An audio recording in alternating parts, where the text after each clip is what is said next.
Let's see how long it takes for my test stream. Aha, there we go. Hello. I think I'm not alone here. Is that true? If you can hear me or something, see me, can you just wave in the chats a little bit? Because I'm, there we go. Yes, here we go. Thank you very much for tuning in. I know this was super impromptu. It's so great to see you. Hello, it's been a long time. I'm here in my cat fostering room. Kenny, would you like to make a cameo? The hope is that if I keep the door open and I sit in this room, that the cat tax will be easier to pay, because then the cats will want to come to me. Kenny, come here. Kenny, come here. Say hi to everybody. Also, I have not had time to eat breakfast because I stayed up late last night watching fireworks, and I have some buns right here. So I'm hoping that the smell of the buns also is a temptation to little Miss Kenny right here. I'm not fostering cats at the moment, but this is the room where I do that when that is happening. Last time I fostered a litter of kittens was June 2020, actually. And I ended up keeping 2 of them. So we're a little bit at capacity right now. But in theory, this is where it would be. Anyway, it's been a really long time since I've done any YouTube stuff. And I'm reorienting myself to what that's like. So hello to you all. Please let me know how my volume and stuff is, because I'm in a different room than I usually record in. And I've got my setup here, but I have no idea if it sounds good or not. So hard to say. Kenny, are you just... she is such a tease. She's like right down here staring at me. Kenny. Kenny. Say hello to everybody, please, Kenny. Oh, no. This is Kenny. She's named for the wrestler Kenny Omega. We thought she was a boy when we first got her. What are you doing, Kenny? Show the tummy. Oh, she really does not like being on camera. Okay. It was a nice try. Maybe she'll come back up for her own volition later. Anyway, I believe I've promised y'all some FAQ answering. But before I get into any of that, how have you been? What has the Lolita Tubes ecosystem been like while I've been away? I have not been having much luck, like scheduling time to actually watch things on YouTube. Pretty much everything I do, everything I watch, TV shows, everything is multitasking at this point in my life. So I'd love to hear about what the other creators have been up to, what you've been watching. Did you miss me? Ha ha ha. Ooh, yes, I also missed Fanime. I missed it pretty much entirely. I ghosted the thing, which is weird for me and a first. It's not the first time I've missed Fanime, because I went to a wedding in North Carolina one year and went to Animazement instead. But yeah, I didn't even bother picking up my badge because I got to the con. I was in a cosplay. I was there to meet a friend. And it was just, I didn't want to stand in that 2-hour badge pickup line for a single, like, partial day. So I didn't get to go inside. I didn't get to see any of the J Fashion content aside from tuning into the YouTube replays of stuff. And it's great to see that we got Moss Badger in the chat. Hello. Such a fan. Anyway, yeah, okay. I feel like I should explain, because I've gotten, thank you, by the way, for being such diligent and faithful viewers that you are like checking up on me and stuff. I've been getting a lot of messages on Instagram mostly, and a couple on Lace Market as well, for those of you who know that my Lace Market is a thing, and you know it's connected to me. Just people asking if I'm still active in the community, people asking me if I'm okay, if I've left Lolita, if I've just left YouTube, all sorts of stuff like that. And it means a lot to me to hear people are interested in what I'm up to. And it also makes me feel extremely guilty because I have tried to film so many times in the past 7 months. Like, you have no idea. I feel like I should do a supercut of just like the reactions that I had to opening packages, or like, I don't know, a supercut of just the times that I went, oh, I wish I had time to wear this or whatever, because I don't have time to edit things. So I'll film stuff and then I'll sit on the footage, and then it'll be like 4 months later and nobody cares anymore. Some things have come back around, which is nice. Like, I filmed this whole thing for the Me Likes Tea Sarah overdress, because I was really excited about it. And I put out like a reel on Instagram, and I haven't been able to wear it with like a full cord, but they've re-released it twice since I did that. So maybe I could have spent the time to like edit that video and put it up, and it would have been a help to the brand. But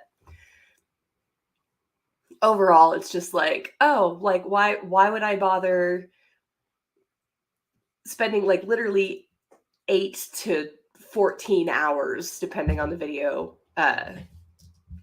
just sitting in one place and doing one thing. I don't have time for anything lately.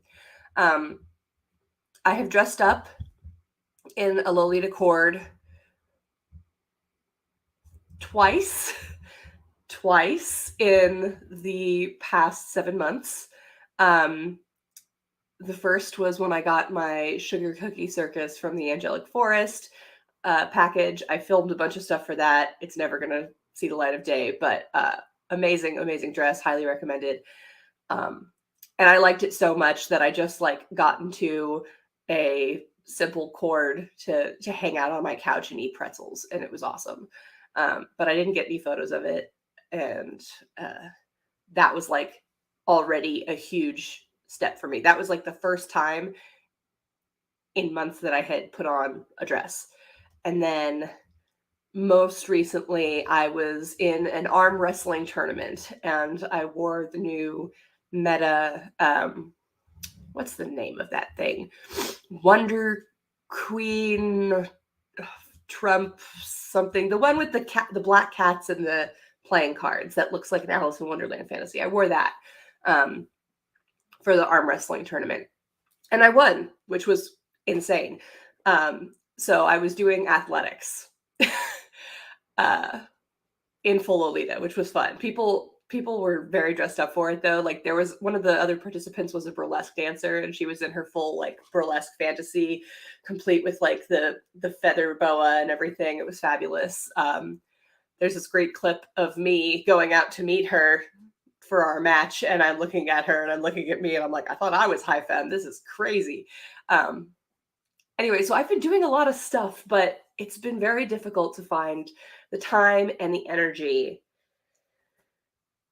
and just like the physical comfort in my own body to wear Lolita. And that's because I have been so 100% invested in pro wrestling.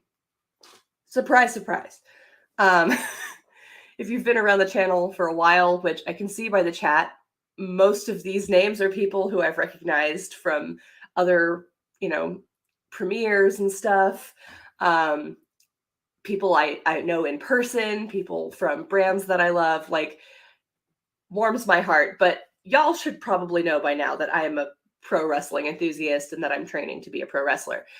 I no longer have to say I'm an enthusiast and I'm in training, because I'm a pro wrestler. I made my debut last month at Pride or Die in Richmond, California, through a company that I am helping to grow from the ground up called Full Queer Pro Wrestling. And normally people start pro wrestling companies in a couple of different ways. The most common thing is that when a wrestler has to like forcibly be retired because of their health and they can no longer keep up with the demands of in-ring work and performance, they start a pro wrestling company so that they can continue to make their art, because it is art.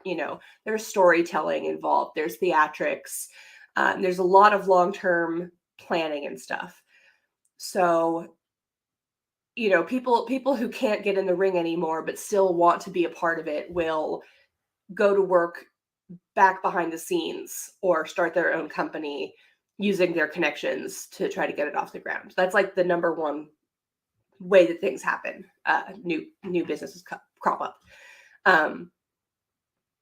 However, there are other things. There's something called money marking, which when people who have a lot of expendable income want to be a patron of pro wrestling, they will sometimes invest in a local promotion, or they will start one themselves and just throw enough money at it until it's successful or until they give up. What Full Queer is a bit different, and it's nothing that I thought that I would get to do so early in my career. I was literally doing high-level administrative stuff in wrestling for Full Queer before I got to debut, which has pissed a lot of people off, let me tell you. A lot of wrestlers are really unhappy with me right now because they feel like I'm cutting in line. But the reality is that because of things like my YouTube channel that have let me, understand how to use YouTube as a tool to promote something, or, because of my experience doing cosplay contest organization, and because I've spent so many years working the merch tables and the ticket booths for other pro wrestling organizations, I actually have a lot of marketable skills to help start a business. And two of my very best friends in the world, who also happen to be my wrestling besties, my work husband and my work wife or something, Marco Bayur and Jetta, aka Rosie Fingers. They're both wrestlers who I've trained with on and off for like the past 5 years. The two of them collaborated and became co-directors on Full Queer. And I know I've mentioned the promotion before because I think I must have at least mentioned it on like Instagram or something. The first time I helped them out was at the Folsom Street Fair show. They were in charge of the wrestling stage, and they needed more help just to like facilitate things. So my spouse and I went, and we were collecting tips in buckets, and we were running people's gear backstage, and we were trying to like explain to the people watching who had never seen pro wrestling before what this was and what it was in the context of the fair. And that worked out so well that we just kept coming back together over and over again to work together on future events. And I live in Richmond, California, cat's out of the bag. I talk about San Francisco Bay Area and like, East Bay all the time, but people have been able to figure it out. And it's Richmond. I live in Richmond. And around the corner from where I live, there is this little microbrewery and tap room called Armistice Brewing. And they are super cool. And they are doing so much for the community. They're having, they have events all the time. They do like a weekly trivia night, weekly karaoke night. They have movie screenings once a month, and they have burlesque shows also. And my spouse and I were out to like just see the burlesque show because it's something that we can walk to from our house. And I started talking with some of the people that work at the tap room, and I mentioned the pro wrestling connection, and they were like, we want to have pro wrestling here. So it was up to me to connect them with my friends at Full Queer. And now we are doing shows every other month. So our first show with them was super bold. in February of this year. Then we had Red Line to Richmond, which was in April. And then most recently, Pride or Die, which was in June, early June last month. And that's when I got to debut. It feels incredible to be at the center of all of this, but it is so time consuming. It's basically a second full-time job. I'm still working full-time, doing my marketing gig at this game company that I've been with for almost 10 years. And then to do this is like a second full-time job. And then on top of that, I am still training because I will never stop training. Pro wrestling is not like something where you can just, you get to that point where you're ready to debut and then you don't have to go to class anymore. It's not like getting a degree or something. It's something you have to keep honing, keep working on. And I've got a lot of work left to do. The decision was made by me and the directors, basically, that it was time for me to make my debut because so many people were showing up just to hang out with me. Family, friends, people I've met through the community who I've talked to about my pro wrestling stuff. And excuse me. So they were like, it's clear that you have an audience already. And I was like, yeah, look at my YouTube subscribers. And they were like, well, okay, let's put you out into the world, ready or not. Coaches' opinions be damned, peers' opinions be damned. Like, it's time. There's things you can do better than the people who have been wrestling for 15 years and who are going to try to stop you. And I said, okay, let's do it. And so I debuted. And so at 11 a.m. local time, in about 45 minutes or so, the Full Queer YouTube is going to have the premiere of the match that I was in for my debut. So I thought it would be fun to watch together, at least up until I make my debut. Spoilers, I do not win the match, but that is expected because there were like 14 people in it. I'll get to that more later, but I hope that y'all stick around and we can watch together. And if not, I am going to update the link in the description to have the link to that video so you can watch it on playback. And of course, it would mean a lot to me if you commented on that video to be like, yeah, we love LED. Because yes, I know that here I've always been Elvira. I'm debating whether or not to change my YouTube channel name over and my Instagram and everything because I'm not really Elvira anymore. It's been 6 months and I'm LED now. People know me as LED now, and that is really wild to me. I mean, to hear people chanting your name is so insanely cool. But anyway, that's all of that to say there are changes happening. I have not left Lolita. If you are one of the people that reached out to me on Instagram being like, oh my God, are you leaving Lolita? Why are you listing so much stuff? It's because I'm also one of the financial backers for Full Queer Pro Wrestling. And believe it or not, you can't just make money putting on a wrestling show. There is a lot of upfront investment.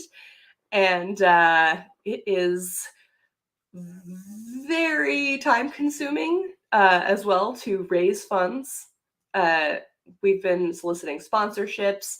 If anybody has a business, podcast, organization, brand, anything you want to have advertised as part of one of our shows, by the way, please do message the Full Queer team. You'll probably be talking to me because I do a lot of the marketing stuff for the group, but message through the official Full Queer channels. I would love to figure out how we can boost your business and raise a little money for the wrestling business because, instead of seeing my funds dwindling and my savings go poof, bye-bye, I have made the hard decision to sell a lot of my wardrobe off to try to finance that. So I'm not leaving Lolita. There are some things that I will keep till the grave. I don't know how often I'll get to wear it anymore. Pretty much whenever there's a chance to dress up fancy, I'm going to want to pull from my closet. But, sometimes, I'm always promoting at this point, right? So I went to a law school dinner to recognize some awards for excellence in law teaching at the UC Berkeley Law Center a couple months ago, and I was like, okay, this is great. It's a gala, right? Like I get to dress up. And then the day came, and I was like, oh no, I shouldn't wear something like this because I don't want to stand out for the wrong reasons. And so I had to tone it back a little bit and didn't wear a petticoat, didn't wear all the accessories, just kind of wore a dress as a dress. And that was really nice. I'm still trying to find ways to make my wardrobe more my everyday thing. Because there's nothing in the world that makes me feel cooler or prettier than Lolita fashion, except my spandex costume for wrestling, pretty much. And that's very polar opposites. But it's gotten to this point, and I hope that everyone's now tabbing over to look at my lace market, because I will be posting more and more stuff as I continue to fundraise. And the new thing too is that after August 13th, the next show in Richmond, if any of y'all are local enough to the Bay Area and you want to come out and support me, that would be awesome. Our next show is going to be August 13th. And I have a singles match, and I'm fighting El Chupacabra, and I'm very nervous. I'm very, very excited, very nervous. I hope I make it out alive. Chupacabra is going to be a really tough first opponent for me, one-on-one.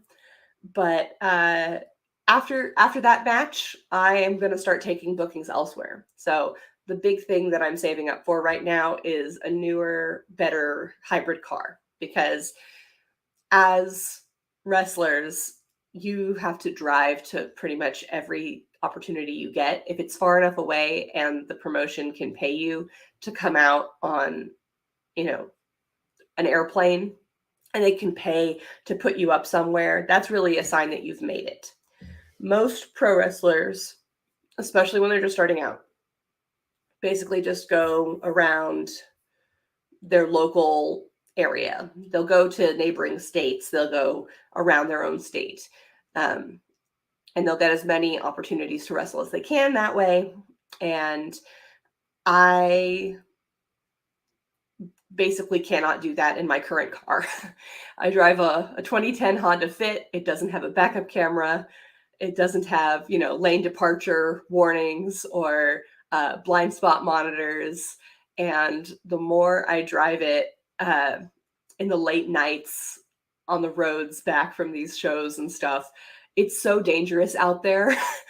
People in California drive absolutely crazy, and I don't want to die.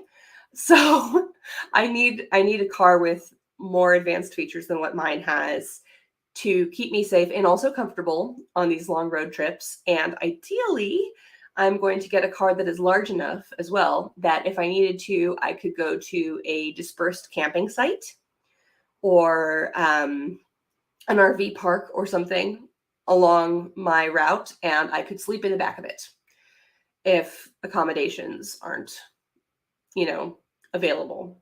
And this is something that a lot of people are like, are you absolutely insane? Like, you're going to sleep in your car.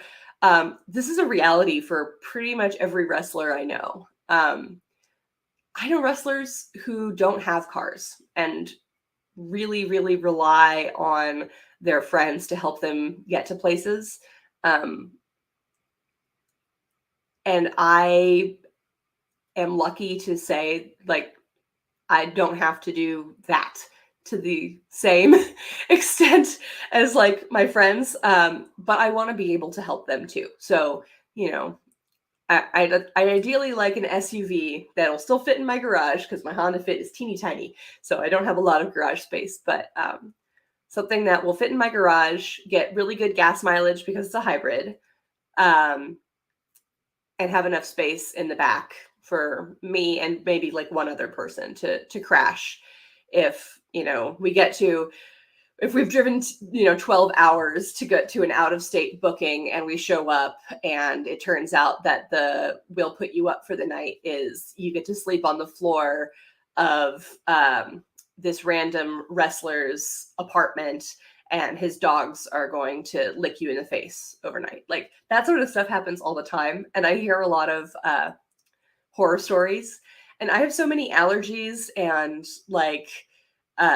health problems and stuff. I really need a stable place. So basically, instead of getting an RV or something, I'm hoping to buy like a Kia Niro or a RAV4 or something. Something that comes in a hybrid and is big enough that I can like push the seats down, grab a sleeping bag, and hang out in the back. So that's my life now. And I was looking at my Lolita spreadsheet and I sorted things by price paid. And I was like, I did a total sum of like price paid as well. And I realized like, that's where my car money is. And so instead of like taking money out of my retirement or something to try to buy a car and also, continue to grow a business, I'm selling Lolita.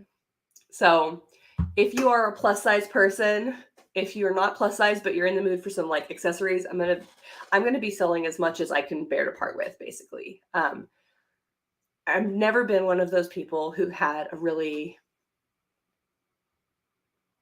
what's the word? Cohesive. I've never been one of those people that has a really cohesive wardrobe. I have sweet, classic, and gothic stuff, and it's all mixed in, and I never really cared about sub-styles like staying apart. I get critiques from once in a while where I'm like, I'm wearing an outfit that's very sweet, and then my shoes are too classic for somebody, and they'll be like, I think you should get sweet shoes. And I'm like, I don't have room for every type of shoe. Anyway, something's got to give. Something's got to change. I'm trying to be really brutal. I'm really trying. And it's really hard because there's so many things that I feel so connected to in my wardrobe. But it's like, someone asked me recently if I outgrew cosplay, right, as a hobby. And I realized that I didn't outgrow it. I just chose to prioritize something else. It's the same thing that's happening here. And it's not like I'm not going to wear it ever. And it's not like I'm never going to go to conventions or something. But the reality is that, like, when I was at Fanime, I was handing out Pride or Die flyers. I was trying to meet people who were local enough that they would drive to Richmond to watch me debut. Like, and that was my focus just as much as it was hanging out with my friends. Or, my birthday just happened. I'm 32 now. My birthday was July 2nd. And I had a lot of people saying like, oh, are you going to have a birthday party? Because they remembered that when I turned 30, I had like a big birthday party. I think I even made a video. I did make a video about it because I wore my ice cream shop JSK for the first time there. Oh, that was so wonderful. Anyway, I had a birthday party that I threw for myself. I was wearing Lolita. I bought everybody a bunch of food. It was fabulous and fun. I don't have time for that now. I don't even get to see my family very often. So for my birthday, I drove to Sacramento to hang out with my mom and my grandpa. And that was such a relief because it was the first day in months that I haven't been like looking at my phone every 5 minutes and trying to multitask on everything. And it's so exhausting. It is really so exhausting. So that's why I'm scheduling this today, it being a national holiday in the US. Thank you all for the birthday wishes. I'm seeing them coming through in the chat. I am using a streaming aid so that I can do the picture-in-picture thing when the match goes live.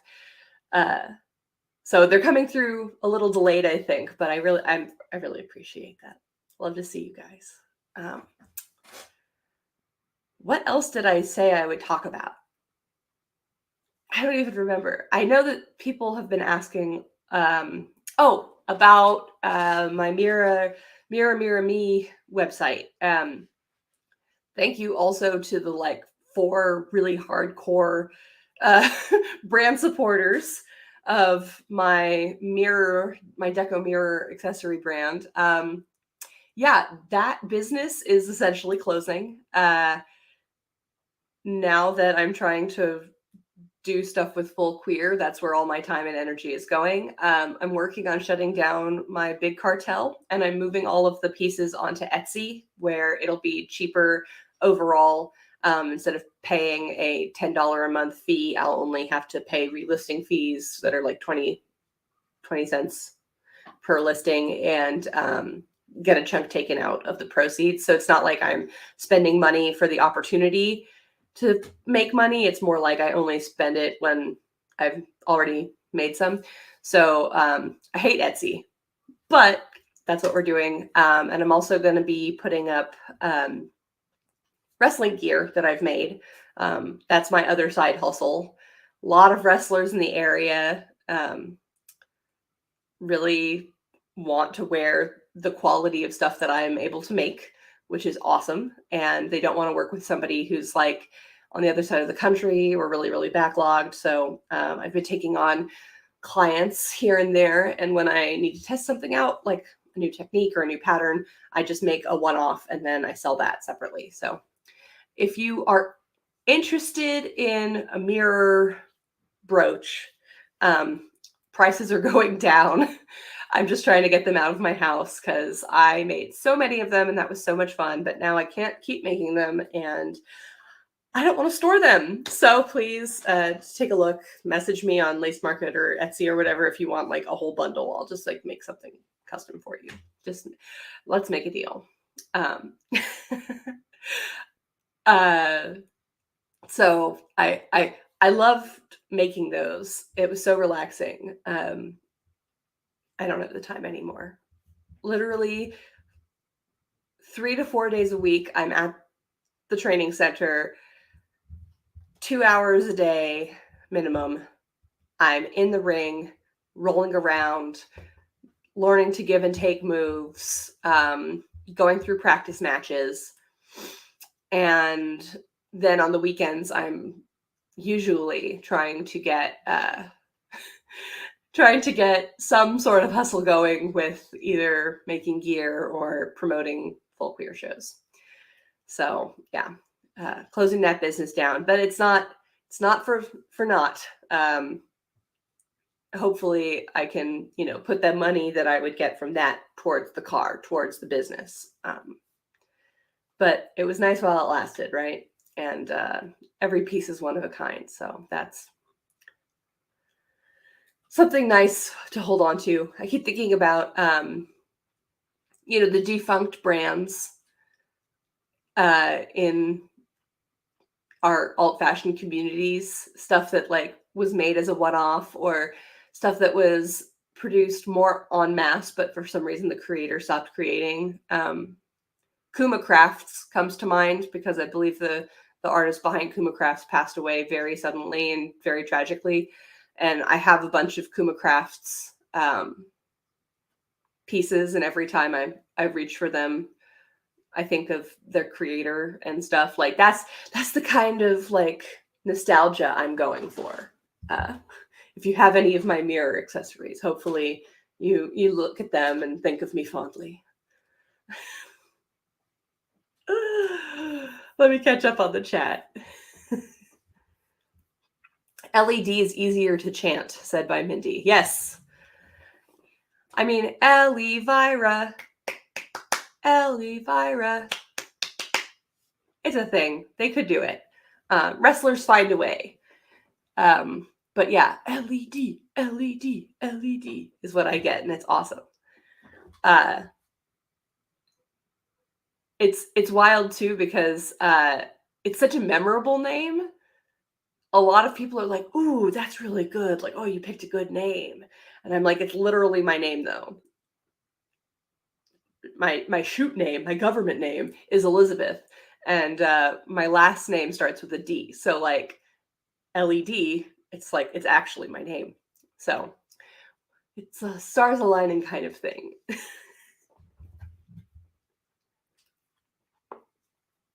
Mm.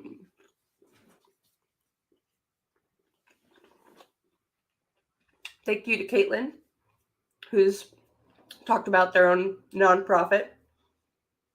I wish we could run like a nonprofit, but we're trying to make a profit. mm. Full Queer has this really lofty mission, which is awesome. And that mission is basically to create a space to tell queer affirming, trans affirming, diverse stories without the label of queer being something that's inherently sexual. So there are other queer wrestling promotions out there, and when you go to see those shows, they're usually in nightclubs or bars. They have, an 18 plus audience, all adults, and they often have like sex jokes in the matches. So, jokes about gay sex, which to normies and to hetero people and to bigots is kind of scary and hard to contend with. But, we don't talk about wrestling being straight as a default. But it is straight as a default. And there's room for storytelling about, romance and cheating and all that sort of stuff within straight wrestling. Like if you look at the WWE, people have who are married to another wrestler, like they interact. Seth Rollins and Becky Lynch, most recently, like they had a baby. They're both out there wrestling, and sometimes it's like brought up that they're married. There hasn't been a place like that does that kind of storytelling or acknowledgement for queer wrestlers. And as a result, all of the queer content is so adult that it doesn't seem accessible to kids. But Full Queer is trying to produce an all ages show all the time. So we do get a lot of kids, a lot of queer kids too, like, teenagers who are figuring out their stuff. And they didn't realize that there was a place for them in this like super athletic performance art. And seeing queer adults tell their own stories and of just like having conflicts with people. So-and-so doesn't like so-and-so. Well, now they're in a match and they're going to work it out. Queer friends and chosen family. We get to tell those stories. And since it's not like super over the top sexualized, it's sort of something that we can like point to when people are being jerks about it, like, oh, kids shouldn't be exposed to this stuff. It's like, why not? We're not doing anything that's adult. We're just wrestling. And we happen to be queer. So that's very cool. And we've had queer performers from all over the country and internationally reach out to us to try to get on the shows. We wish we could bring everybody out, but it's just not possible. It's very expensive to bring people out from like far away.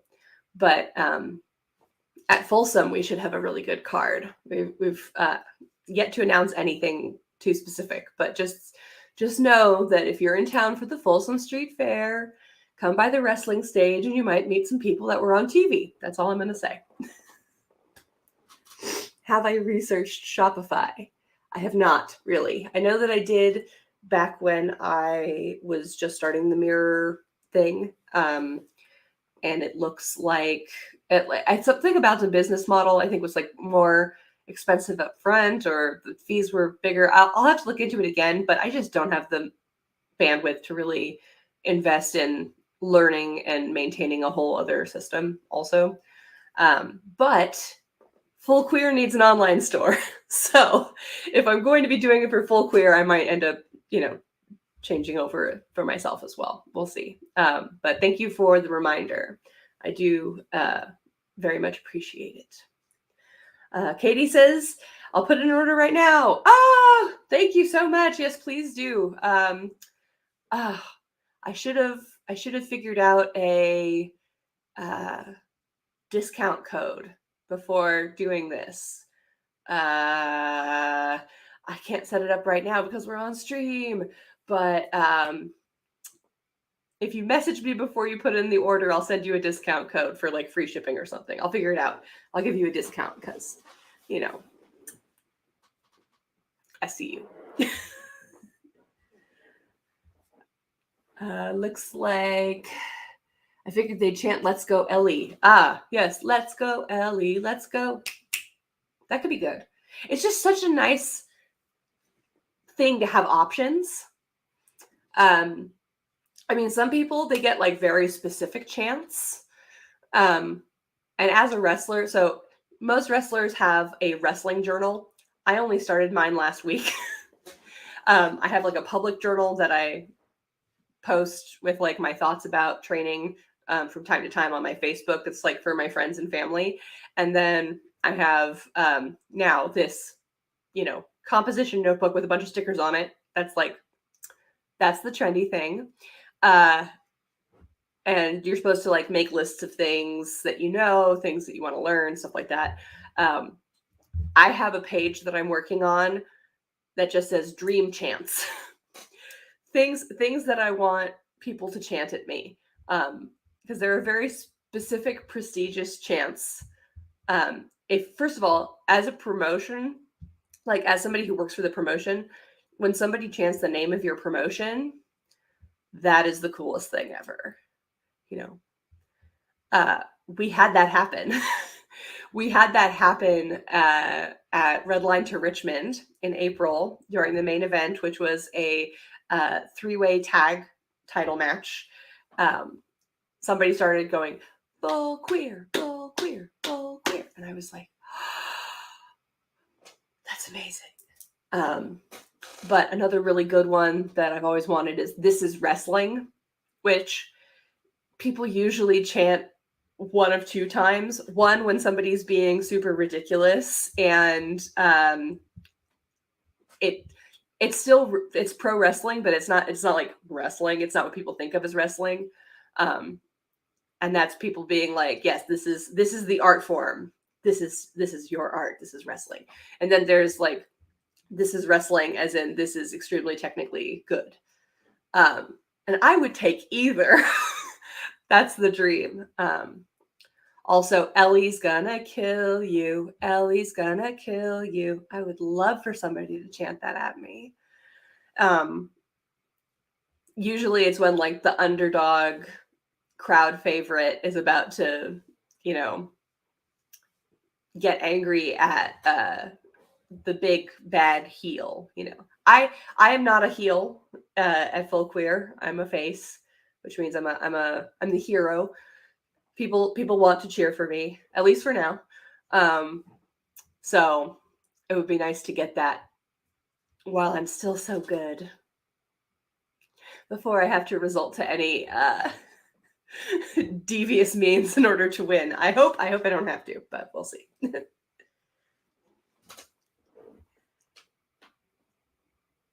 Oh yeah, the Omega Osprey match definitely had a "This is Wrestling" chant.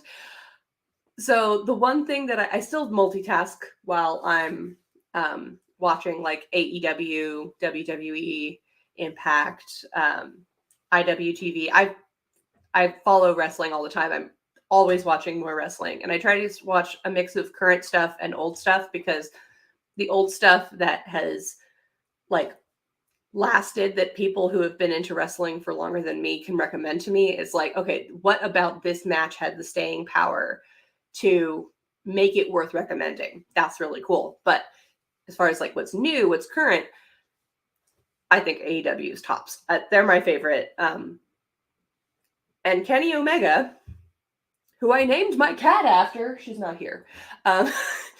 The one from earlier in the stream, Kenny, is named after Kenny Omega. To say that he is my favorite wrestler of all time is actually untrue, but he's on my Mount Rushmore. You know, he's in the top 4. Will Ospreay, I have so many feelings about Will Ospreay. I just think he's just the hottest jerk ever. I've been following him in New Japan for, years now. I have never been so angry at anything in wrestling I've ever seen in my life as when he gave his ex-girlfriend a DDT and threw her out of the ring when he was like, when he just won his championship. Oh, God. He's like, nothing matters, not even this. And he just like hurts his girlfriend. I was like, oh my God. That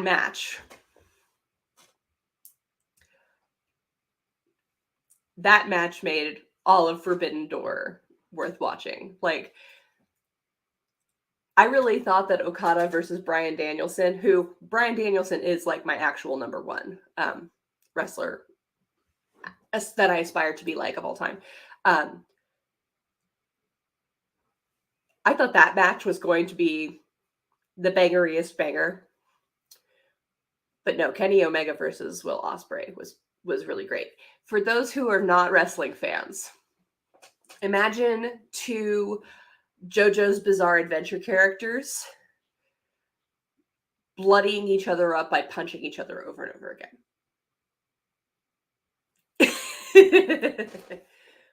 So good. Excuse me. Kenny's amazing, but I'm a Max fan through and through. I'm also a Max fan. Good Jewish boy. Maxwell Jacob Friedman, I assume you're talking about, and not Max the Impaler. Though I am also a fan of them. Max the Impaler is probably the most successful non-binary pro wrestler in history at this point. And they are super scary. And I would love to try to fight them and survive. That sounds amazing. If Full Queer gets successful enough, maybe... Oh, Mox. Wow, I can't read it all. Moxley. Another one of the kittens from Kenny's litter was named after Moxley. I do love Moxley. And I've just started to care about him again. AEW has a group right now that him and my favorite Bryan Danielson are a part of, called the Black Bull Combat Club, that I've been kind of sour on. I could talk about wrestling on here for forever, but I feel like I'm going to lose a lot of viewers because y'all want to see me talk about like Lolita and stuff, or they maybe just want to see me talk about myself and my cats. That is totally reasonable. But yeah, talking about TV shows is not my gimmick, so I'm going to try not to talk about it. But for what it's worth, the other 2 favorite wrestlers that I'm always talking about are Kairi Hojo. She went by Kairi Sane when she was on WWE. She's an incredible, incredible wrestler. Just one of the all-time greats. When I watch her wrestle, it's like watching an actual magical girl fighting. She's incredible. Also, she's a pirate as her gimmick. And when she shrieks and stuff, it's almost like watching Luffy from One Piece as a magical girl, if that makes sense. Like, she's an incredible athlete, incredible storyteller, just one of the all-time greats. And the other is Toru Yano. He's also a Japanese wrestler, works with New Japan. He is, in my estimation, the best comedy wrestler of all time. Really, really great technical wrestler too. But just like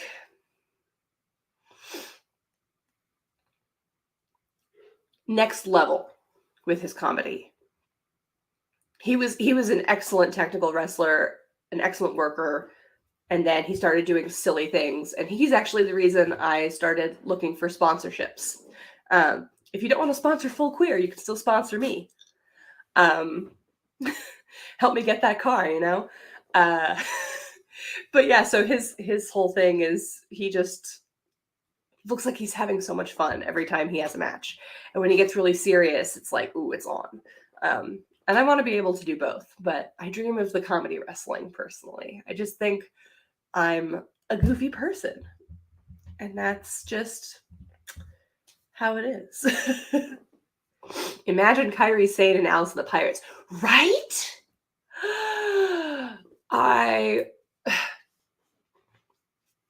Okay. I'm manifesting this. This is my promise to you all.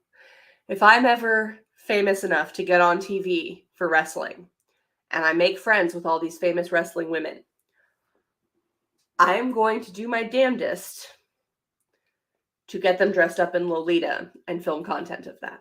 Okay? Because I agree, like, I often like fantasize about, oh, she'd look great in that. Like when I see a new release from a brand, sometimes I specifically think of a wrestler now. That's just like the way my nerdity goes. So that's pretty funny. I've definitely thought, yeah, because Alice and the Pirates is in the name. They should be sponsoring her. She's working again in Japan. She got released from WWE during the pancetta. So now she's back to working in Japan. And that's awesome. I love watching her in Stardom. Okay, so I'm looking at the thing over here. It looks like the Battle Royale is still on schedule. It's gonna go out in 7 minutes. So that means I have about 7 minutes to explain to all of y'all what in the heck this thing is. So the biggest prize in all of Full Queer Pro Wrestling is a beautiful championship belt and the title of Princess of Pride. It's a gender neutral title. Anyone can compete for it. And due to various circumstances, our last champion, Keita Murray, had to vacate the title. So in order to find a new title holder, Full Queer Management scheduled the first ever Sylvia Rivera Rainbow Royale. It's a battle royale style, Royal Rumble style battle royal. That's the one. Where everybody comes in one at a time. And so sometimes if you're in the ring, there's going to be like only one or two other people with you. But there was a total of, I believe, 13 entrants in this battle royale, one for all of the different colors on the new inclusive pride flag. And so I was representing yellow for what that's worth. I don't think they actually I know that in the posters that we were presenting, we had all the wrestlers assigned to a color, but then one of the wrestlers was like, "Why am I representing white?" And we were all like, "Ooh, sorry, we did not think about that. Somebody had to." So we kind of dropped that for the actual day of. But anyway, so in order to win, you have to be the last person in the ring that is not pinned, submitted, or thrown out over the top rope.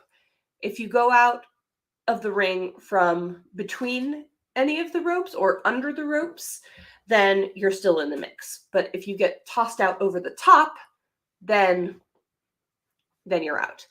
And you can also be pinned or submitted because that's just the way this one worked. So I come in about halfway through. I think it's going to be really fun because so full disclosure, I've not watched this before. I lived it, so I know what happened. And I got to watch little bits and pieces of what happened before and after I was in the ring. But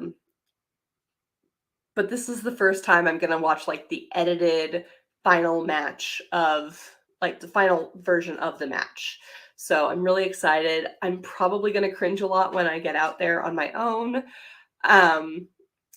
I'm going to try to keep up with the chat as much as I can to like make sure that I'm answering everybody's questions. I'm going to try to talk about, you know, the other wrestlers and my experience without giving away too much about the business. And hopefully this is a fun introduction for some of you into the world of pro wrestling on like a micro level, like what happens at small local shows. And if you like what you see, definitely go check out the Full Queer YouTube and their other social media sites. Follow for more information. You'll get to see me pop up from time to time. And if you don't live anywhere near here in the Bay Area or whatever, I do still recommend that you go and find the, you know, indie pro wrestling that's happening in your area, because it's everywhere. It's everywhere. And it's honestly really fun. The people you see on TV, they all started somewhere around here. Well, unless there were like, you know, famous athletes in their own right for other places. Like Jade Cargill was a basketball player, or Casey Catanzaro on NXT. She won American Ninja Warrior, stuff like that. So not everybody starts off here, but most people start off at this level. So, you know, hopefully some of y'all get to follow me 10 years into the future in my career, and they'll be like, yeah, you'll be like, yeah, I watched LED in her debut during her stream watch along, and we chatted the whole time. Now she's on television. That's the dream. But real quick before it starts, just as a poll, for everyone still here, weigh in the chat. Should I change my YouTube channel from Elvira to LED? Should I maybe do like a Elvira aka LED, or LED FKA Elvira? I'm trying to figure out how to make this more about wrestling and wrestling friendly, since I need a place to store my wrestling stuff anyway, and I've already got a YouTube channel. It's very nice. But I also don't want to like alienate anybody who's still looking at the old stuff, because clearly people are still doing that. And thank you for that. I don't know how many people who are watching right now might have started watching my stuff after I stopped posting regularly, but that's pretty awesome of you either way.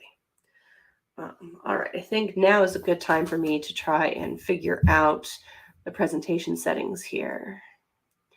Okay, picture-in-picture layout, that's selected. Present. Share screen. Share that screen. Share. Oh, did it work? I think you're all seeing my screen and also still seeing me in the corner. Are you? Are you? If you could weigh in the chat, I would very much appreciate it. But yeah, if you can see, then you can see like, oh, here I am, Elvira in the chat. Woo! Woo!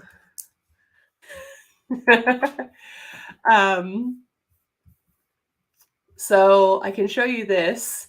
This is Cliff Hendricks, Yellow Boots. We came up together at East Bay Pro for a while, and then he started training elsewhere, and I started training elsewhere. Over here, I believe, based on the gear, that is Laura Frazier. They're one of our NB performers. I also train with them at Stoner U. And they have custom shoes.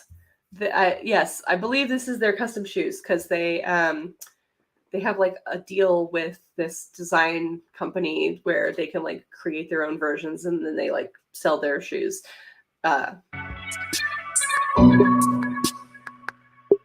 Okay, here's a question. Can y'all hear that? Can you hear this and me at the same time? Because I've never done something like this before. And that was really, really loud in my headphones for a second here. So would appreciate the feedback there. Oh, also, why don't I copy this? Thank you for confirming that you can hear both of us. If you want to contribute directly to the Full Queer premiere, or chat in that chat, or follow along in any other way, give that a boost in metrics. I did put the link to that right in the chat in this video. Oh my gosh, that's so complicated. Okay, I think it's time for me to finally try to eat some of this breakfast. What do you think? Thank you, Sid, for confirming that the balance is better now. I appreciate it.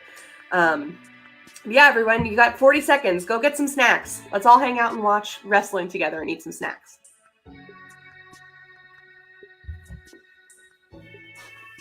Oh, hi, Kevin. Mm-hmm. You came back. When did you get here? Come here. Yeah, come here. Come here. Jump up. Danny. Over there. There she is. All right, here we go. Here we go.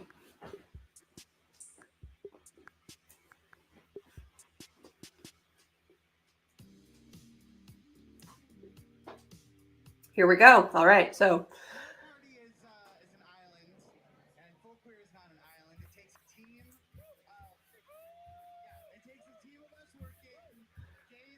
So the guy holding the belt, that's Marco Mayur. The woman talking is Rosie Fingers, the two friends that I mentioned earlier. You live in the Bay Area, and the person doing your oil check has a pronoun tag, and that's great, but it's not always like that for everywhere else. And we have to fight as hard to maintain our spaces here in the Bay Area as everyone else in the country has to fight for those spaces. Folk queer, it's not just about putting LGBT people in a wrestling ring. That's a little, sort of one-on-one. We're trying to, with Full Queer, it's about challenging societal power, and it's about challenging ideas of what certain people with certain bodies can do. We believe that anybody who wants to get in the ring has the potential to be a champion. Rosie is a much better spokesperson for this than I am. Of that notion is our Princess of Pride Championship. You want to talk about it? 2 years ago, when we started Full Queer, the genesis of it was to create a title, which is a Princess of Pride Championship belt, that could be won. It's Princex with an X, though, because it's gender neutral. Gender non-specific. A prince, princess, princex. With Full Queer, we would like to give a special thanks to our first two champions, Deshade and Keita Murray. Give it up. I was there doing commentary when Deshade won. It was very cool. And I think I vlogged that experience as well, somewhere on my channel. And this belt can be defended anywhere, anytime, any place. So I don't have anything else to say. I really want to see. I'm interested to see who's going to win. So yeah, I'm excited to see who's going to win. Y'all ready? Woo! Are y'all ready for your main event? Slim's asking, are there a lot of intergender matches? Yeah. It's actually more common for us to have intergender matches than, like women's matches or whatever. We have a lot of women's matches because we just have on average, larger number of women and femmes on the roster. But oh, here's our drag performers. Charisma Chaos and Ryder Knightley sitting there taking a break. There's Laura Frazier.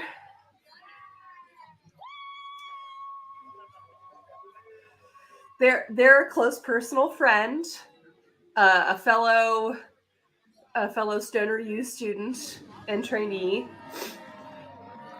and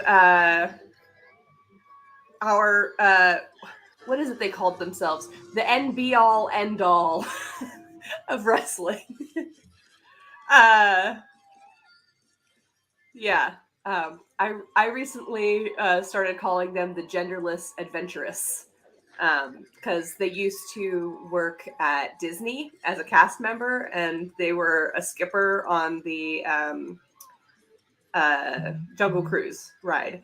So, like, the thirst for adventure is strong with this one. And they cute, let's be honest.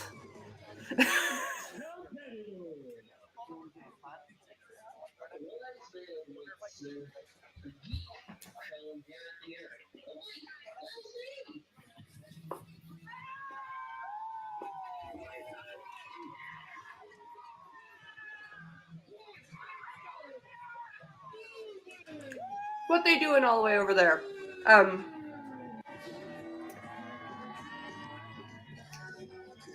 Darwin Finch, kind of a mad scientist pro wrestler, also non-binary,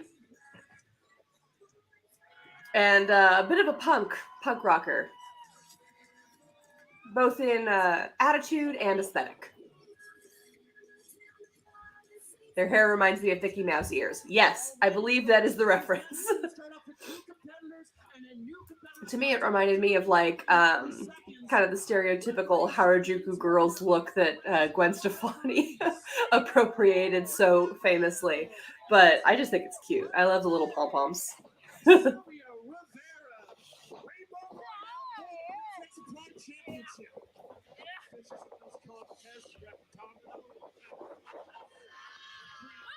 All right.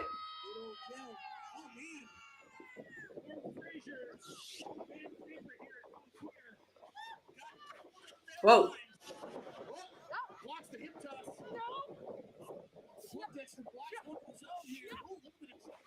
Oh, reversed into an arm drag.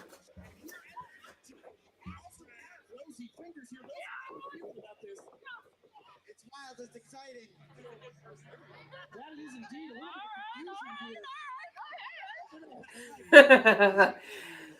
So at this point backstage, I was way too nervous to watch too much. I was waiting for my entrance. So it's kind of cool to watch this for the first time and to see, like, I've seen a lot of photos that came out of this match, mostly because I was looking for photos of myself, let's be honest. But so that, hey, moment where they pointed at each other, I was wondering what the context of that was, and now I get it. Trying to arm drag each other. Hey. Oh.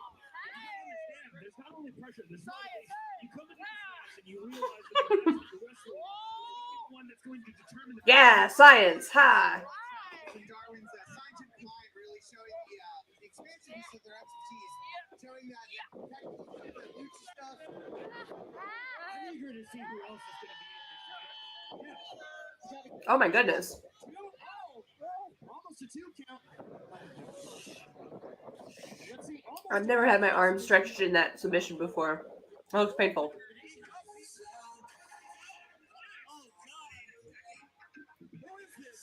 Ah, and now we hear the music and we know that a third person's entering the ring.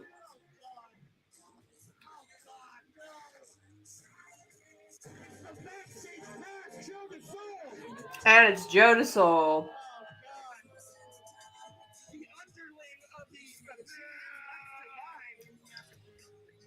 Entering with 2 drag performers.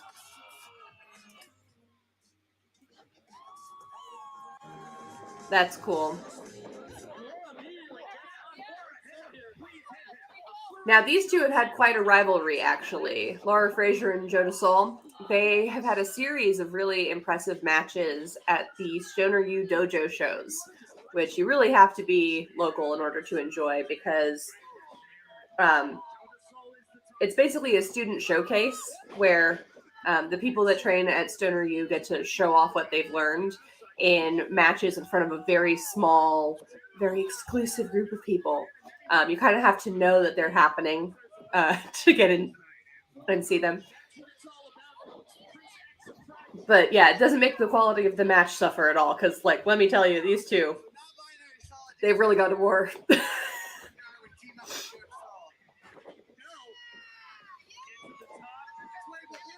Oh, I see.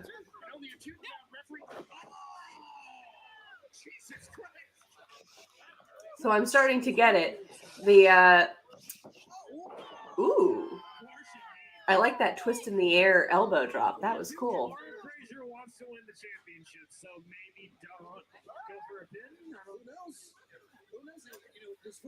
You know, it's interesting that Laura tried to break up that pin. Because these two seem to be working really well together, but also it doesn't matter who eliminates who. Like, what matters is who's standing last in the ring. So why would you try to stop somebody from eliminating somebody else unless you were their friend and trying to help them? I don't know. I think it must be habit, you know? Usually when there's 3 people in a ring and they're all opponents to each other, it's a triple threat. And I know Laura's had a lot of experience doing other triple threats. So maybe it comes from that instinct of like, oh, I need to break up the pen or I'm not going to win. But, okay, it's about to turn into a fatal 4-way because we've got another entrance. Zara! Zara is one of the most underrated performers on our card, my opinion. She is so super cool, super friendly, super nice. She's been hanging out with the Milo Boo Barbie team and is part of their trios tag team. They're currently the is it Sylvester Harvey Milk or Harvey Milk Sylvester? Anyway, they're part of our tag team champions as a trio. But I mean, look at Zara, amazing. What? That was amazing. Just incredible athleticism from her. And she's got great gear. Like, really, I always love when I see people who have gear that's like super unique. And I've never seen anybody with gear like her gear, with like the straps and stuff. I just love it. Oh no, Dota Soul, don't do it. Zara, fight back.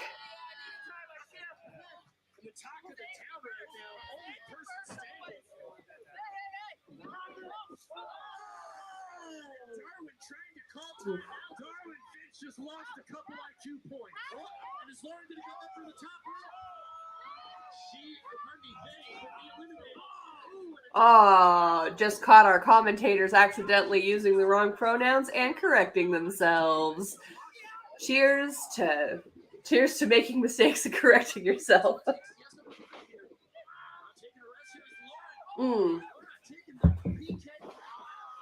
I've taken that from them before. Ouchie. Not fun. Uh-oh.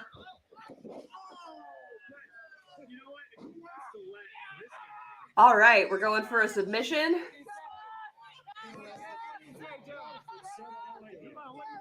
It's so nice that we have multiple camera angles of this. Fabulous.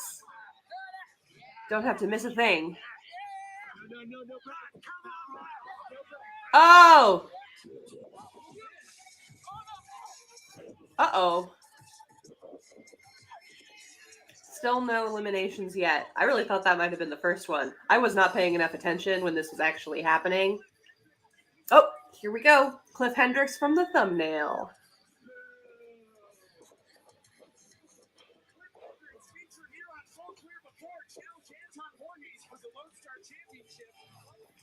Whoa, going straight for the... Ooh! He was the champion. He's also a really big... I can't say... Oof, ouchie, ouchie. Ouch. That was yikesies. I'm shocked. That looked so painful. Never thought I'd be grateful to Joe DeSole for stopping the carnage, but here we are.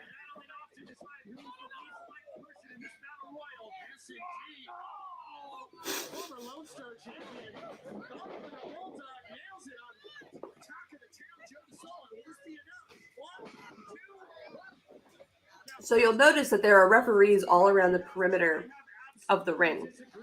And because we're doing pinfalls and submissions as well as over the top rope, sometimes the referees have to slide in and check on the wrestlers to see if they're submitting or if their shoulders are down for a pin.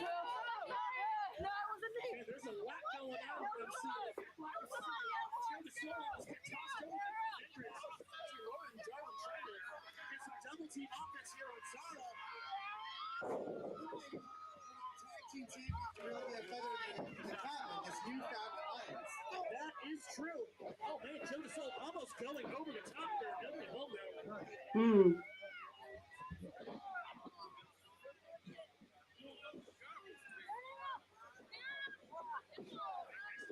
Yeah, Darwin's really coming to the rescue for Laura Frazier here. I guess that's NB solidarity for you in wrestling.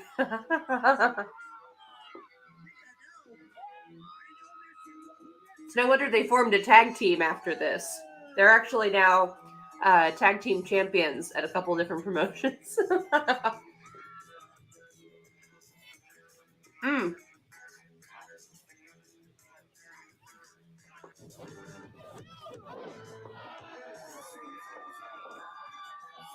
Brittany Wonder. She is one of the veteran women of Northern California wrestling. She is awesome. I'm a big fan. I've looked up to her for years and years and years.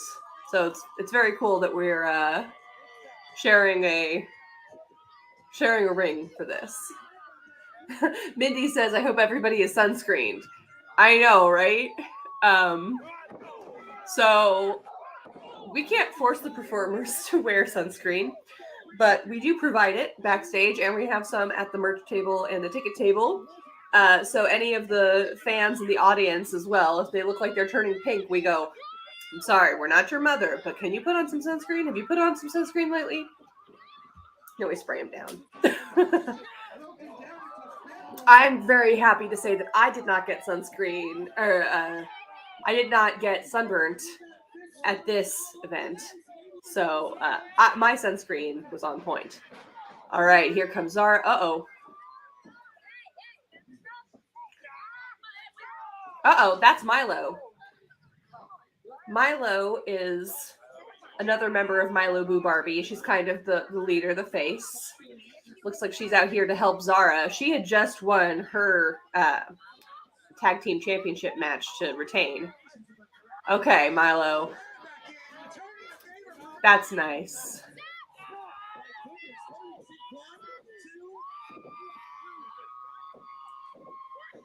Oh, and referee Matt Carlos has the first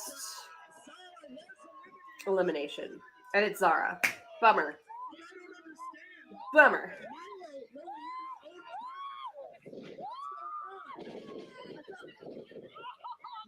Wow.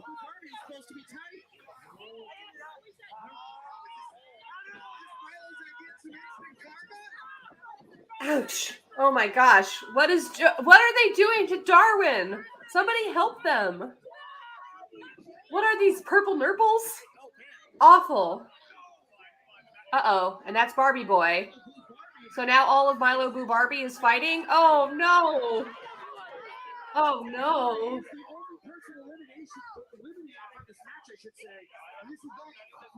Uh-oh. Wow. That is not what I thought was about to happen. Wow. Well done, Darwin.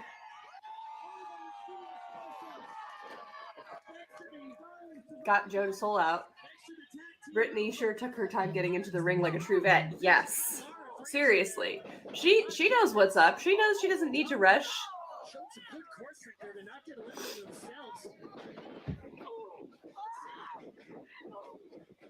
Reversal there. Oh, Mm. right to the jawline of Brittany Wonder. Oh, reverses. Oh, Brittany Wonder's hip attacks. Absolutely brutal.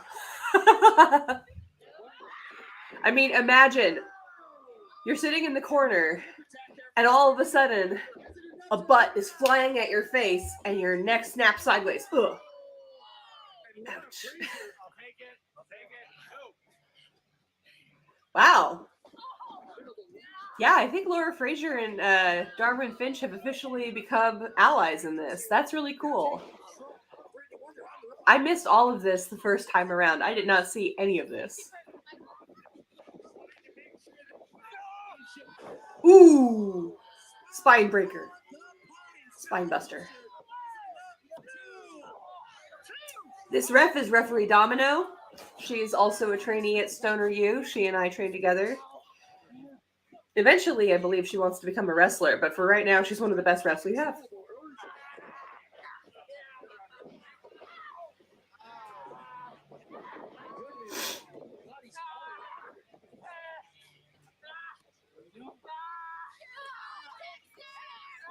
Yeah! Get him, Laura! Get him, Laura! I shouldn't be biased. But I am.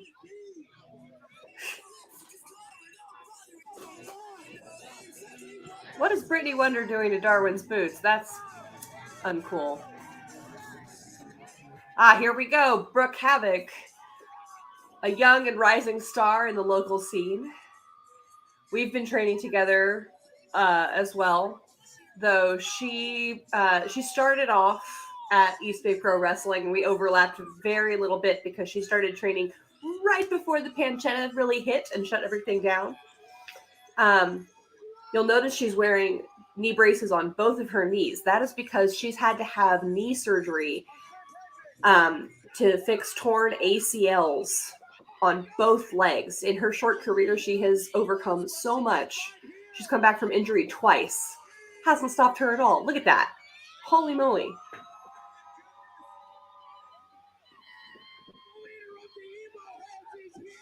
Ooh.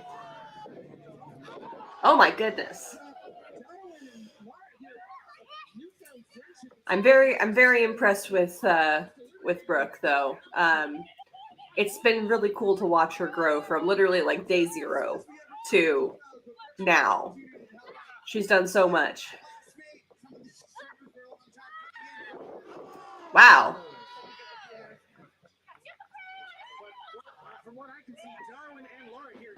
Get the periodic table, they say. What could that possibly mean? I know what that means. I've seen the photos, but yes, they have an actual periodic table. I did not expect that to be a real thing, but oh my goodness. Whew.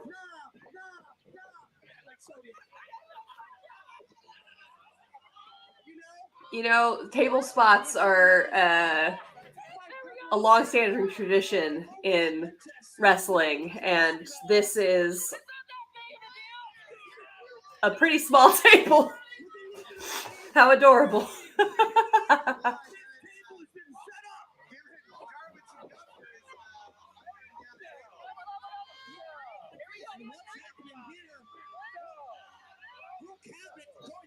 Oh. So Cliff also trained with Brooke, which is why I think the two of them have an alliance going as well right now. Oh no! And there goes Laura Frazier. So long and good night. What a reference. Oh! Eek! I don't think that went according to plan. I think Brooke meant to put Darwin through the table more so than taking the table herself. Oh.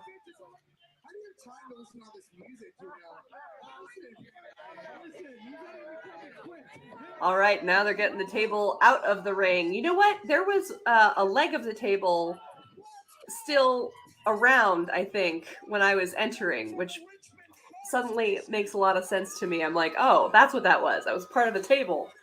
I did not know what it was as I was entering. Ah, and here comes the Bartman. A personal role model of mine. I am a huge fan of Bartman and everything he does. He is the hero of public transit in the Bay Area. BART stands for Bay Area Rapid Transit. It's our train system for those who are not Bay Area natives who may be watching. Amazing. Woo! And the train maker is one of his signature moves. Oh. Ooh. Ooh.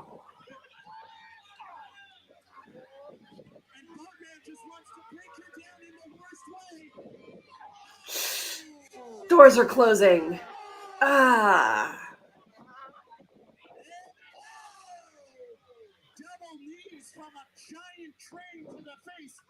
So brutal. Ugh. Anything that makes your neck snap back like that, I get so scared of somebody giving to me. But, you know, I get it. It was not OSHA compliant. It was inclusive but not OSHA compliant. There was quite the chain reaction, which is also Oof. Cliff Hendricks is not a... All right, so here I come. I was the next one out of the gate right after Bartman, so I think I'm about to enter like any second now. But it's cool to see exactly what was happening right before I entered because I never got to watch it.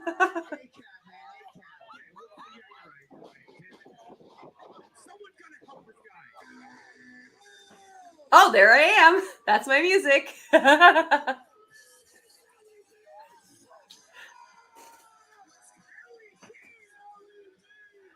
There I am. Purple hair. Repping the green and gold for the Oakland A's. My home team.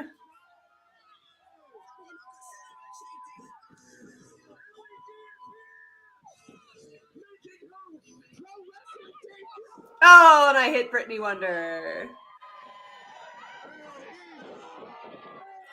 And I take down 2 guys.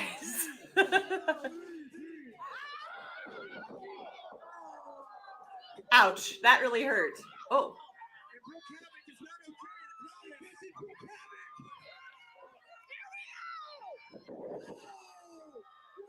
Dumped her. Dumped her.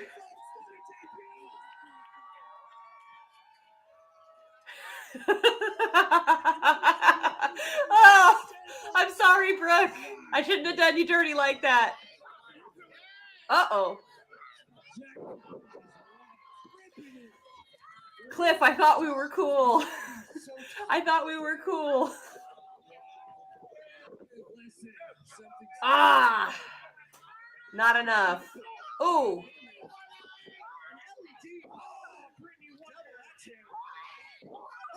Revenge for that.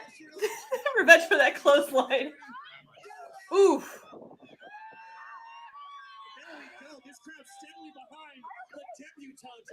Oh, I remember what was happening here. I was like, there's people in 3 different corners. Who do I go for? Who do I go for? And it's especially hard when they're all like people you consider friends, colleagues, peers, role models. Like, who do you go for? That's so hard. Like, maybe I should have gone for Bartman here. Maybe things would have turned out differently if I had just stayed on him, you know?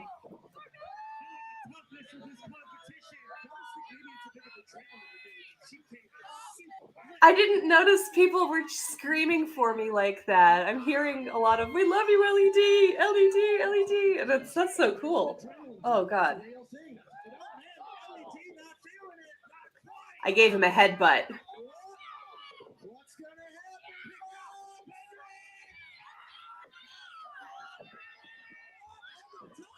Yeah! Out of here!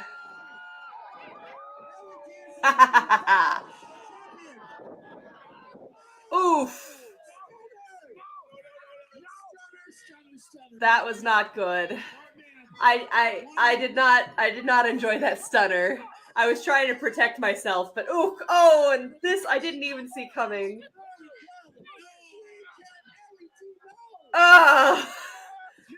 So embarrassing. I took my eye off the prize for like 1 second.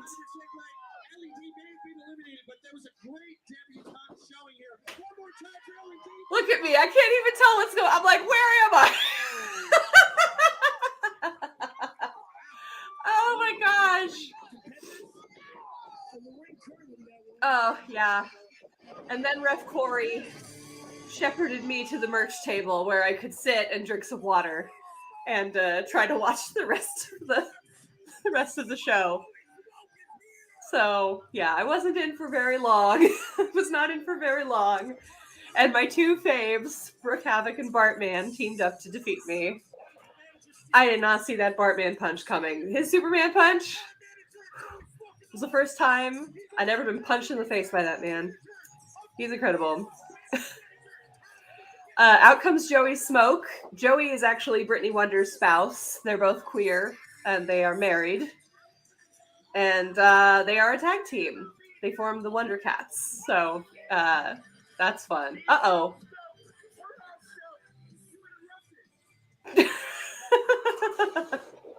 No! Oh. Thank goodness.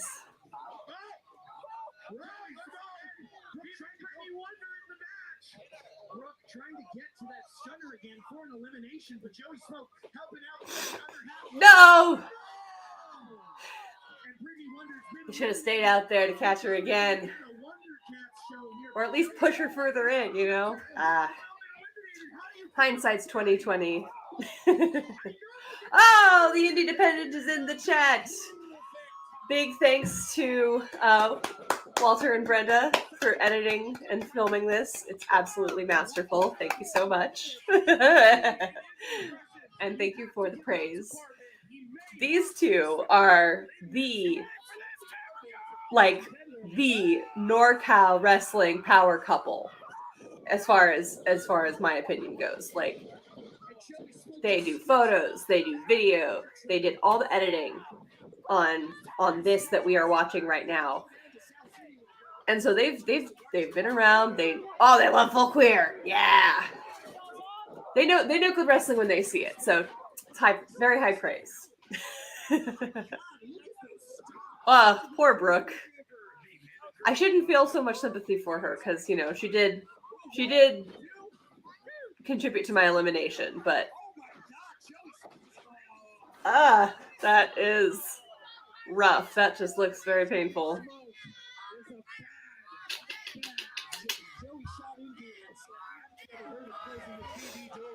Wow.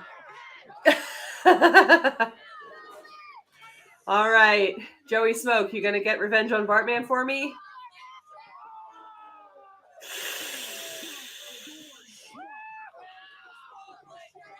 So, for those who are not primarily wrestling fans and are watching, you should know that getting smacked in the chest like that is the number one most painful thing that will ever happen to you in a wrestling ring. I mean, of course, it hurts to get dropped on your head or dropped on your butt or dropped on your back or whatever. Like, taking moves hurts. Giving moves often hurts. But the thing that, like, 100% of the time always hurts is getting slapped in the chest. Like, it feels like your heart stops for a second. And here is the American Oni, accompanied to the ring by their manager, Pris. Pris, when I first met her, told me that I could not claim to be the first Lolita of pro wrestling because that is her. She is also a Lolita. However, neither of us were the first Lolita of pro wrestling. Like, I'm pretty sure that was Mr. Rococo. And if you haven't seen Mr. Rococo, I highly recommend looking it up. It's amazing. Easily the best Lolita / pro wrestling crossover ever.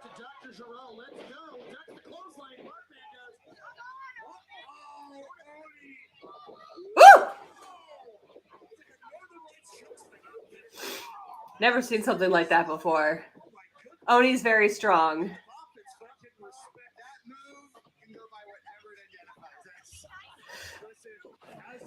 And I hear Rosy Fingers referring to that move as whatever it identifies as. That's hilarious. Haha, pronoun humor.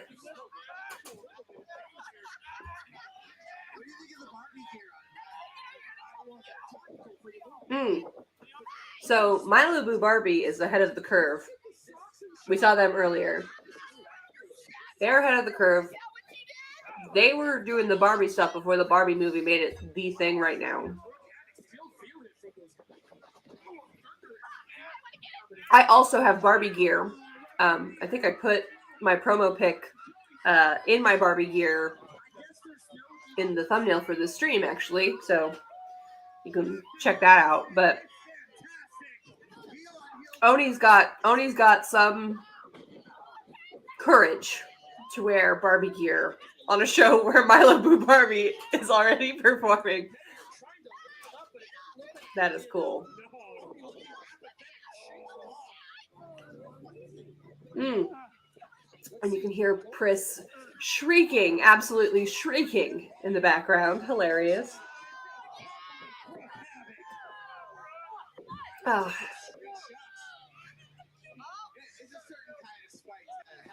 Only one. Can't take Brooke down that easy. Yeah! Get him, Bartman.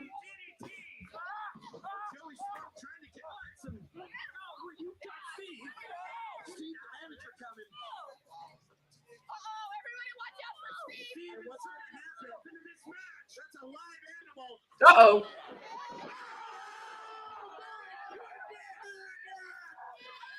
The deadliest stuffy I've ever seen. The stuffy is named Steve. Steve the cat. Oh my goodness. Brooke's not messing with Steve. Oh no! Brooke is messing with Steve. How can you use Steve against his papa? No! No! Absolute ridiculousness. This is wrestling. This is wrestling. That's what I want. Oh, and just throws him.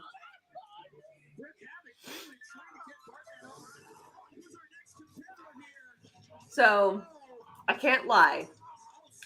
You always, when you're in a battle royale, if you get eliminated, you're cheering for the person that eliminated you. Because at least then you were beaten by the winner, right? You were beaten by the best. So, I was rooting for Bartman this whole time. But then, Kikyo Fallen Flower comes out. And talk about pro wrestling role models. Kikyo is absolutely one of mine as well. She's right up there with Brittany Wonder. She's been doing this forever and a day. She is awesome. I mean, look at her. Lady Hoss. Absolutely incredible.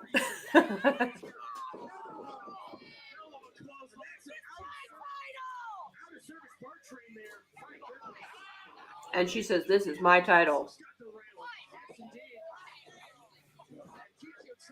It's hers to lose." She's been the #1 contender for a long time. But we just couldn't make the scheduling work for her to face our previous champion. That's why he ultimately gave up the championship.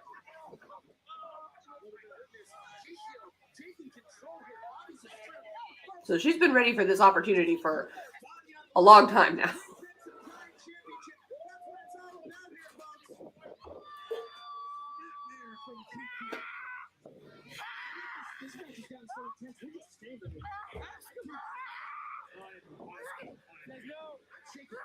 Uh-oh, Bartman's not having this.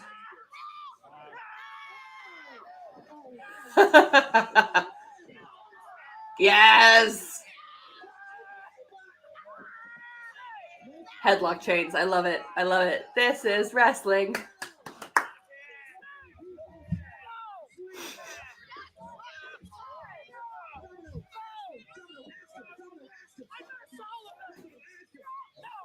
Woo! Wow. Woo! So, if you don't know anything about wrestling, jawbreakers really hurt. When somebody, like, drops so that they pull your head down onto the back of their head, ouchie, ouchie, ouchie.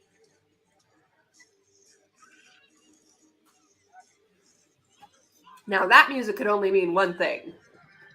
Eliza Hammer. But that's Doc Atrocity, so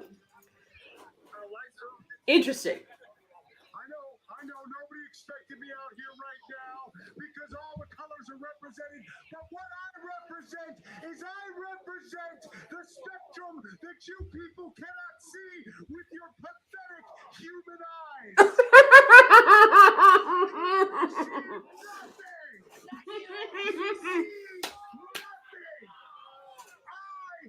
I alone see the big picture. That is why I have made myself the final entrant in the Royal Rumble tonight. Because unlike you, I've got big plans. Oh my goodness, Doc Atrocity. All right, Dr. Trusty inserts himself into the Rainbow Royale.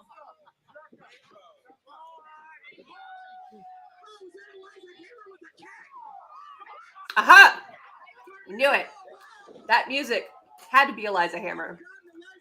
Now, she was also not supposed to be in the Rumble.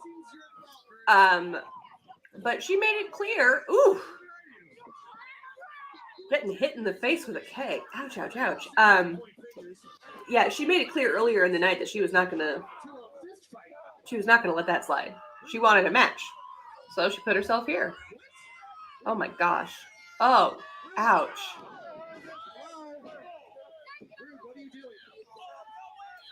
Also, for what it's worth, Eliza Hammer, I made her gear. Hey. Oh, that was Rude Dragon from the announce table coming to Bartman's aid as Eliza Hammer tries to take off his mask.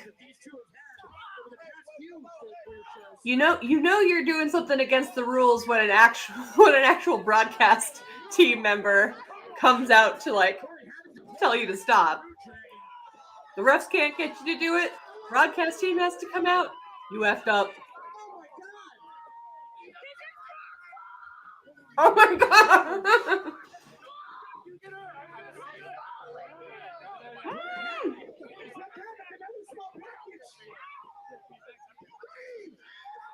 Oh, and Ref Gill saw the shoulders down. Doc Atrocity's out. Wow. Whoa.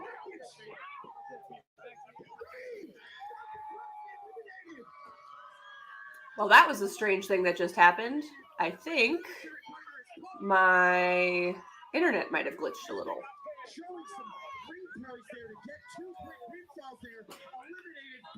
Huh. Uh-oh. Let me try to lower the quality. There we go. Hopefully that keeps it going. I think I'm overloading my system a little bit with all this streaming and streaming and streaming.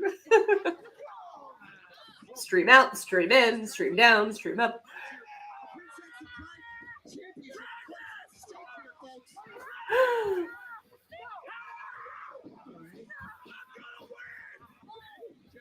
He's gonna win here. I don't think he's. I mean, anything is possible. No, I mean, look, the dominance shown in the match so far, absolutely, but you can't take your eyes off the prize. All right, trying to mess with a couple settings on my computer just to see if I can get it. Those are the Wonder Cats eliminated now. They're not going to take home that Princess Pride Championship. Sorry about it, Steve.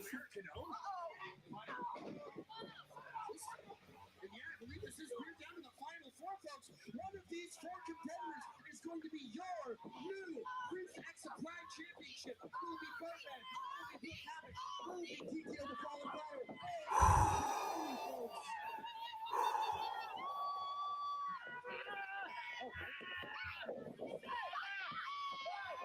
What we're calling it? Is that Domino? Is that? No, we're not calling it. Clarification. First step as usual.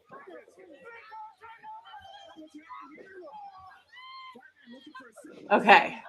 I think that this should be better. We'll see. I'm noticing that my laptop is also, for some reason, not charging right now. So that's a little weird. Achievement in the entire team, folks. It's not easy. Another suplex there by Brooke Havoc. Man, and Bartman is getting a lot of punishment and pain inflicted upon them. It's not easy being a Bartman. Is this Keith here? What do they have in mind here also? Oh, for a couple of things. Oh, into a fireman's carry. Some elbows though for Brooke Havoc.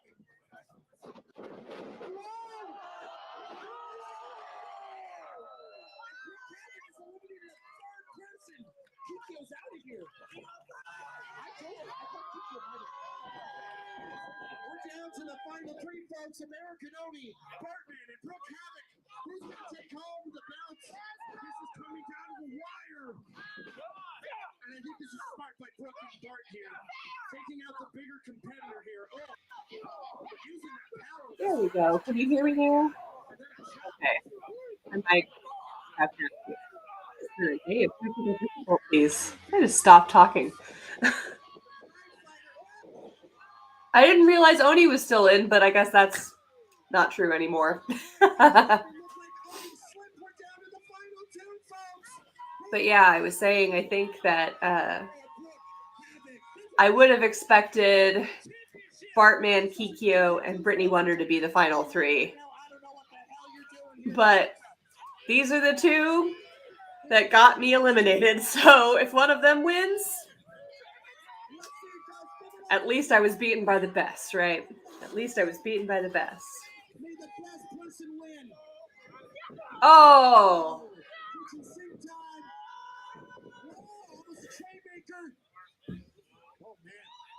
At this point, it's basically just a singles match, you know?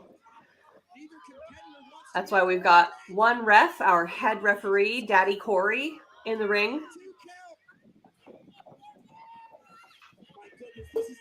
Whoa! The Sky Day Special! I love that move. It's called the Sky Day Special Roll-Up. It's my favorite thing. I can do it. Doesn't look like the sort of thing somebody of my size could do, but I can do it. I'm not great at it, but I try to work it in whenever I can. When you see that opportunity, you take this opportunity and you go for the Sky Day. That's what I believe. Rosie Fingers just got smacked, from what I could tell. What's going on here? What is going on? Oh man, a trade maker. That signature ripcord lariat there from Bartman here. What? Whoa! What is this? Oh my god! Cut my wrist and black my eyes. Hell of a Canadian destroyer. I thought that was it. Canadian Destroyer. Oh my god. Not what I would have expected out of Brooke Havoc. Incredible. Get something. Push this over the line. What's it gonna take, folks? What's it gonna take? Brooke's feeling it. God, this is...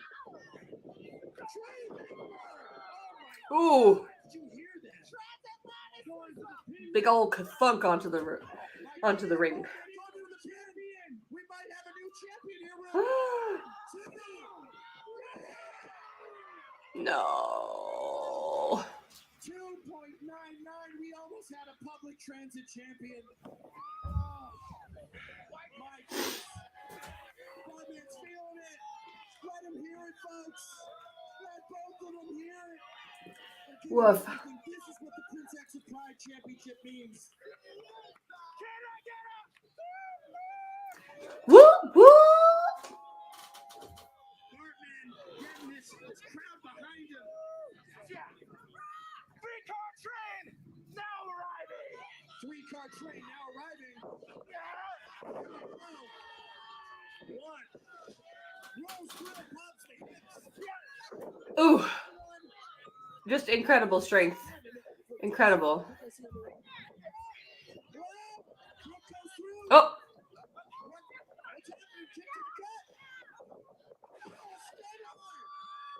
Is this enough?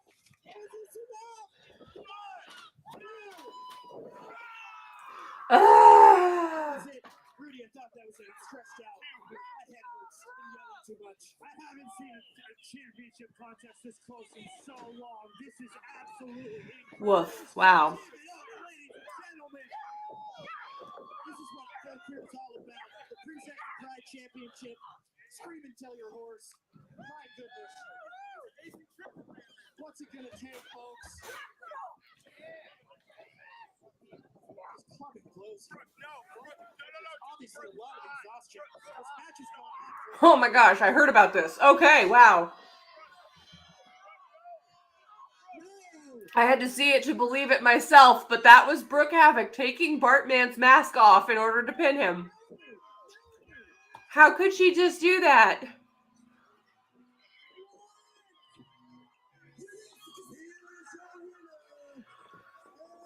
Oh my goodness.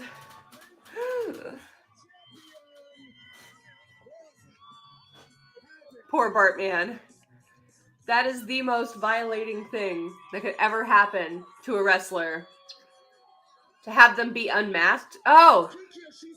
She's got a table leg, that Kikyo. Dastardly.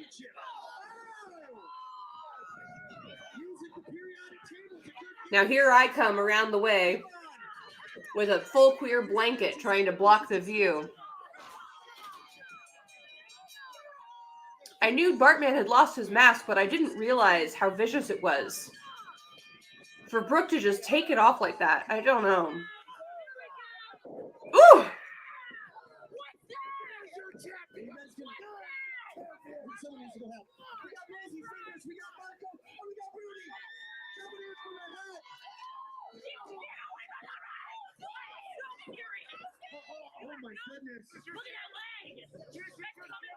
Oh my goodness.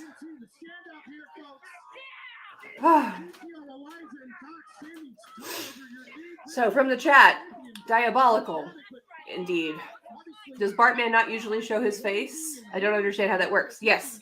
So Bartman is a luchador, or a masked fighter in the Mexican style. So he never takes off his mask. His true identity is a well-protected secret. And some folks take this less seriously than others, but truth be told, I've been working with Bartman for like 2 years now, and I still don't know what his face looks like. He's either always wearing his full mask or he's got a face mask on. So his identity is basically a secret. Oh. Guess what? You're getting nailed, buddy. We're the Fallen Hammers, and you're not. The Fallen Hammers. Whoa. Seems like war has just been declared on Full Queer Pro Wrestling. Wow. Wow.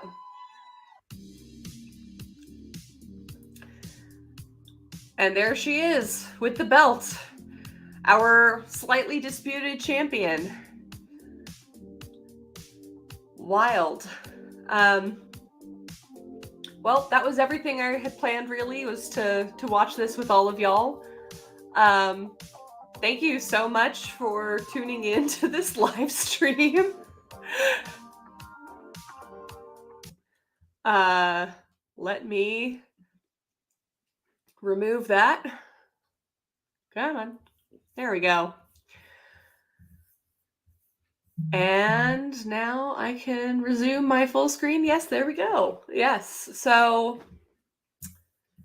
yeah, just thank you all so much for tuning in to this. Like, I've been watching the little counter up in the corner of the screen to try to tell how many people we've had concurrently.